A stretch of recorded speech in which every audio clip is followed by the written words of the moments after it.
Alors aujourd'hui, je vais essayer, dans les carnets de la liberté d'expression, je vais essayer de vous parler de la Restauration, pas le polyfrite, mais la période historique. La Restauration, c'est donc la période entre 1814, enfin les deux premières restaurations entre 1814 et 1830.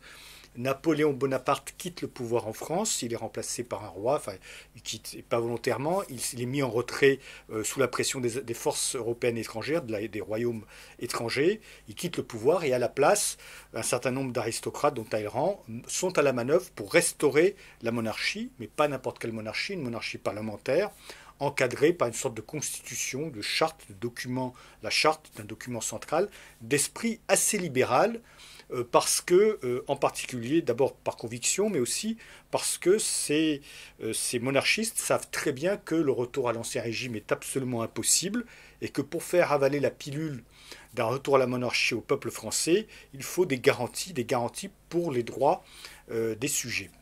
Et donc, entre 1814 et 1830, et plus la petite interruption des 100 jours de Napoléon Bonaparte, il y a un régime, une monarchie parlementaire qui s'installe dans la douleur et qui est passionnante d'un point de vue de la liberté d'expression, parce que dans une période de 14 ans, ils ont tout essayé, tout expérimenté en matière de législation. Il y a plus d'une dizaine de législations qui se succèdent. C'est d'une instabilité absolument incroyable, avec pratiquement un schéma qui se répète encore et encore. Le pouvoir politique, pour garder la confiance au moment où il arrive, promet la liberté d'expression, donc la liberté de la presse à l'époque. Dès qu'il est au pouvoir, il change très vite d'avis et il met des restrictions sur la liberté d'expression, la liberté de la presse, qui le rendent impopulaire et qui très vite lui font perdre le pouvoir. Et ça recommence avec un nouveau cycle, soit avec un nouveau ministre, un nouveau gouvernement, soit même avec un nouveau roi, puisque Louis XVIII va succéder à Charles X, qui au début est plutôt libéral, et ça se termine. Et donc, ça se termine avec les Trois Glorieuses, la Révolution de Juillet, dont le moteur, donc Charles X est renversé, le moteur est une nouvelle restriction sur la liberté de la presse. Et donc on a ce gigantesque laboratoire qui est assez unique en Europe et dans le monde, puisque autour de la France, en tout cas dans les pays comme par exemple le Royaume-Uni ou les États-Unis, la législation est relativement stable. Et là, en France, on a un laboratoire avec tous les ingrédients qui nous intéressent aujourd'hui, parce que c'est aussi une période pendant laquelle il y a des révolutions technologiques et la presse imprimée, même si c'est déjà une invention qui est assez ancienne, elle se développe de plus en plus, elle baisse de coût de manière radicale, et donc on a une possibilité maintenant d'imprimer très rapidement des pamphlets. Les gens peuvent rédiger un texte dans la journée et l'imprimer dans la nuit, et le lendemain matin dès 8 heures c'est diffusé. Et donc on a un pouvoir politique qui n'est pas du tout habitué à être bousculé de la même manière, et on va découvrir que tous les discours, une grande partie des discours de l'époque, ressemblent comme deux gouttes d'eau aux discours que nous avons aujourd'hui, avec parfois des similitudes assez incroyables sur les critiques, par exemple. Donc les critiques de la presse en 1814-1830 ressemblent aux critiques qu'on a contre les réseaux sociaux, la superficialité, la violence, l'instabilité, la possibilité de contrôler les crimes, c'est trop difficile, la tentation de censure, la tentation de déléguer la censure à des acteurs privés, etc. etc. Et donc, et avec des discours qui, je les mettrai peut-être en fin de vidéo lorsque j'aurai le temps, mais des discours parfois qui ressemblent comme deux gouttes d'eau. Le style est un peu différent, mais je changerai la date, je changerai quelques termes, et on aurait l'impression d'avoir des critiques des réseaux sociaux lorsqu'on lit certains discours contre la presse en 1814. Et la Restauration est aussi intéressante parce que c'est aussi l'âge d'or du libéralisme français, et c'est pas par hasard, c'est que la France sort donc un libéral qui a à peu près 40 ans, en 1814 ou 45 ans, qui est dans la force de l'âge et de l'écriture, a connu dans l'adolescence la terreur, la révolution et la terreur, les bouleversements de la terreur.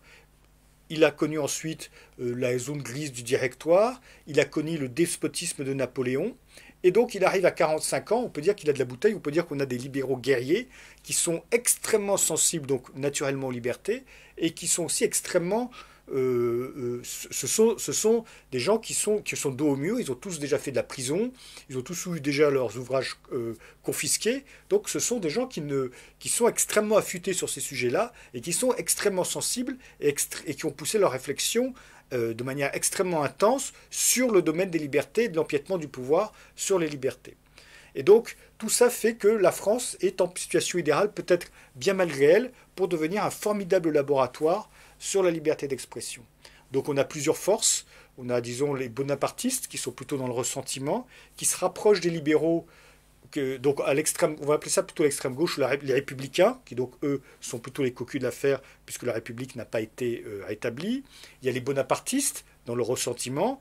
Il y a les libéraux, plutôt dans l'opportuniste, parce que les libéraux, pour eux, le régime politique, que ce soit une république, un empire ou une monarchie, peu importe, ce qui est très important pour eux, c'est la défense de la liberté, pas tant le régime qui la protège ou qui l'attaque, mais littéralement la défense de la liberté.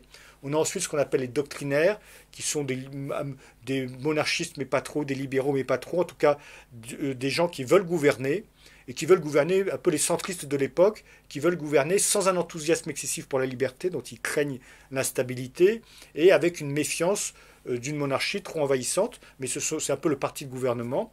Et puis il y a il y a les royalistes, dont certains sont acquis à la monarchie parlementaire, soit par opportunistes, ils savent bien que de toute manière, c'est la meilleure chose qu'ils pourront obtenir. Ils ne pourront jamais obtenir une monarchie d'ancien régime à nouveau. Et puis enfin, il y a les ultra-royalistes, qui eux, pour le coup, sont aussi dans le ressentiment, un petit peu comme les bonapartistes. Eux trouvent que la charte est totalement injustifiée. Le roi n'a pas signé de contrat avec son peuple. Le roi gouverne par la grâce de Dieu.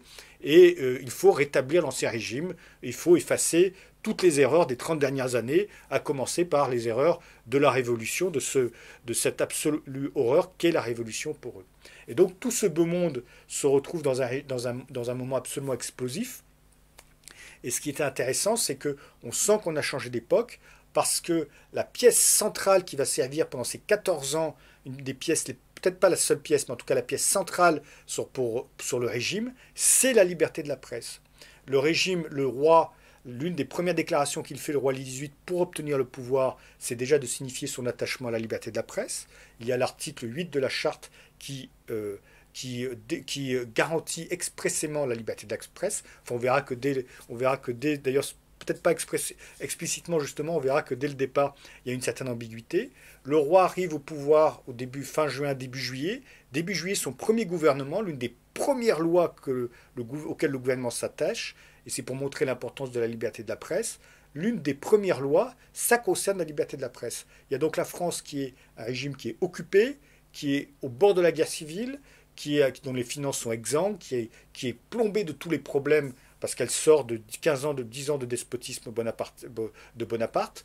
Et la première loi, le sujet qui est assez important pour que le gouvernement s'attelle à cette tâche immédiatement, c'est celui de la liberté de la presse. La liberté de la presse est devenue le colibri dans la mine pour indiquer à ses amis comme à ses ennemis quel rapport on a avec le pouvoir. C'est le symbole fort. Le gouvernement qui défend la liberté de la presse indique qu'il est plutôt dans une tendance libérale, plutôt dans une tendance démocratique. Il respecte la liberté de la presse, y compris pour ses adversaires.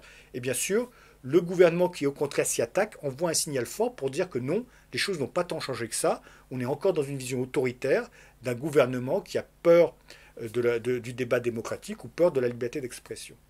Et donc, ça va fournir, toute cette petite fournaise va fournir pendant une période de 14 ans, donc d'abord une palette incroyable de législation pour contrôler l'expression sans le vouloir, contre l'expression ou pas, des discours absolument magnifiques, parce qu'on a des géants qui s'opposent, on a Bonald du côté ultra-royaliste, on a Chateaubriand, du côté, on va dire, monarchie parlementaire, défenseur de la liberté de la presse, on a Benjamin Constant, et on a tous ces géants des tribunes qui s'affrontent par tribune ou par discours interposés autour de la liberté de la presse. Et donc tout ça fait un matériel extrêmement riche pour analyser la liberté de la presse. Et donc les prochaines vidéos vont porter plus en détail sur certains aspects qui m'ont paru intéressants pendant cette période.